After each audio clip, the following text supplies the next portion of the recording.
अस्सलाम वालेकुम दोस्तों। हुकूमतें चेंज होती रहती हैं, पाकिस्तान में कोई नई बात नहीं है। लेकिन इस दफ़ा ये सारा मामला इतना ज़्यादा तूल क्यों पकड़ रहा है, इसके मैं कुछ वजूहात आपको बताता हूँ। पहले क्या होता था कि जब जो ताकतें हुकूमतों को चेंज करती हैं, वो जब उन्हें चेंज करती थी तो जो हुक्मरान होता था वो ये कहता था, ठीक है आप मेरी लूटी हुई दौलत को मत छेड़ो, मेरे केसेस को माफ़ करो और मुझे बाहर जाने दो। लेकिन इस दफ़ा मामला बिल्कुल यकसर तब्दील रहा। ना तो इस हुक्मरान ने ये कहा कि मेरी दौलत को मत छेड़ो, ना इसने ये कहा मेरे केसेस को ख़त्म करो, और ना ही इसने ये कहा कि मुझे बाहर जाने दो। तो ये जो सिलेबस था उन ताकतों के लिए जो हमेशा हुकूमतें चेंज करती थी, नया था। इसके लिए वो बिल्कुल भी तैयार नहीं थे। उन्होंने बहुत कोशिश की कि इसे डिफेम किया जाए, इसके ख़िलाफ़ बहुत सारे फरागोगी और एक्सेट्रा एक्सेट्रा केसेस निकाले जाएँ, इसके ऊपर प्रेशर डाला जाए, इसको बहुत ज़्यादा लोगों में ज़लील व ख्वार किया जाए। लेकिन व तो इज़्ज़ु मन तशा व तो ज़िल्लु मन तशा, इज़्ज़त और ज़िल्लत सिर्फ़ अल्लाह ही के हाथ में और वही बख्शते हैं।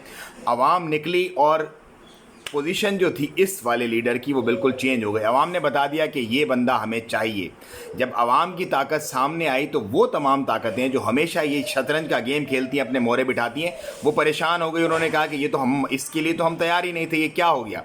अब जो कशमकश चल रही है और जो हथकंडे इस्तेमाल किए जा रहे हैं, कभी सीएम का इलेक्शन, कभी पीएम का इलेक्शन, कभी अदम एतमाद, कभी एक्सेट्रा एक्सेट्रा, ये सारी अपने आप को बचाने की कोशिशें हैं। लेकिन आवाम इस वक्त डटी हुई है और आवाम पुरअज़म है कि आवाम उस बंदे को वापस लेके आएगी जो पहली दफ़ा तारीख में ऐसा पीएम गुजरा है कि ना आपने कर्ज़े माफ़ करवाने का बोला, ना केस माफ़ करवाने का बोला, ना बाहर जाने की बात की।